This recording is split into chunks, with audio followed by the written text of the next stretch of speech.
Koine, and welcome to Parsing John. Today we are in verse 30 of chapter 1, and we're only going to do one verse today. But this is in our new chunk of text, verses 29 through 34. So let's go ahead and get started. Houtos estin huper hu ego epon opiso mu erketai aner hos emprosten mu gegonen hoti protos mu ein. And that's where we're going to stop today. Here we have our rubric, everything that we're looking for as we go through this text. Move this just down here and go ahead and get started. Very first thing that we want to look for is our verb, and we find it right here. Estin comes from eimi, and it is because of this removable nu here and this tau iota. You know, it is the third person singular present indicative. Yes, so we want to find a singular subject, which might not be in this clause, it might be in the previous clause. But as we look before this, we see houtos, omicron sigma there tells us nominative, singular, masculine, which fits exactly what we want. This, so we don't have the word for one or any noun in here to which this is referring that we can tell. We insert the word one in here in brackets. So this one, close bracket, is something. All right, we come to a prepositional phrase. Huper starts the prepositional phrase. U ego cannot be in a prepositional phrase in that form because it's the subject form, so it has to close off right there, which then means here that huper, is taking the genitive, and this is singular, masculine, or neuter in form. And then we've got an annoyingly large number of options for huper here. But based on the context and some other reading that I did through my dictionary, there appear to be two good options for translating huper in this situation with a genitive. And one of them is in the place of, and then who means whom, and incidentally, who comes from hos,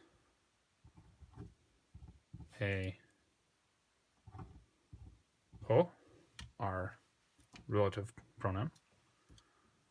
And our second possible translation of this one is for the sake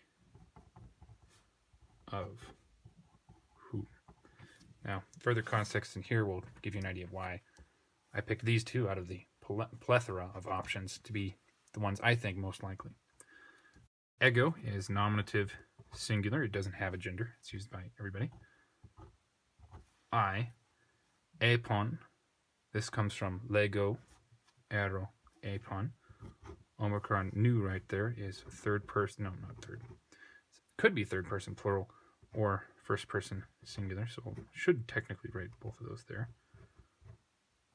And that would be aorist, active, indicative. So it could be I said or they said. But since we have nominative singular here, first person singular makes more sense than third person plural. Said. Hopiso. Sorry, not hopiso. Opiso. Gosh, making a lot of mistakes here. This one means after, and it is an adverb which takes the genitive case for reasons. Afraid I don't know. Mu here is our genitive form. It is singular, and it doesn't really have a gender because, again, everybody uses that. After me, erketai. Etai is our ending. That is a third person singular, and it is present because erk is our stem, but it is deponent and indicative. Comes. I said after me comes. Aner. Andros is our genitive form of that one. So this can only be one of two things, either vocative or nominative. John here is not talking directly to someone, so nominative is the most likely option. Masculine. Man, and this is man as in a male human being as opposed to anthropos would just be the word for man as in mankind. So we're definitely not talking about a generic human being. This is a masculine person. Hos, which is our nominative singular masculine form of the relative pronoun. Who. Emprosten. Emprosten is another adverb. It also takes the genitive. Mu here. Don't need to parse that again. This means before me. Gegonen. Gegonen has epsilon nu as its ending, and this is a third person singular perfect tense. And it is genomai, genesomai, egenomen, gegona. Yeah, this one's kind of confusing because in the present, the future, and the aorist, it's deponent, but in the perfect, it goes back to using normal endings. So I'm going to have to say irregular. I don't think I've properly marked this one before now. And indicative. And it can mean has become or happened.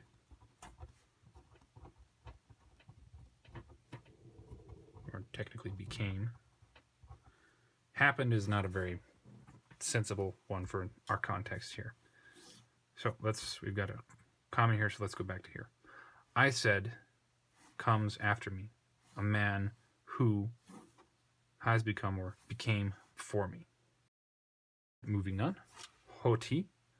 Hoti has two different options for what it could mean. That or because. Really, though, there's a lot more. Just sticking to those two. Protos. Os is nominative, singular, masculine. Ein is our verb. It is third person, singular, imperfect. Active, indicative. Was. And then protos is one that's kind of hard to figure out how to translate. It could mean first, which is the normal meaning of protos. It could mean before. It could mean most important. And with the genitive, looking through my dictionary, I couldn't find anything specific with protos and the genitive. So I think first/before. However we say that.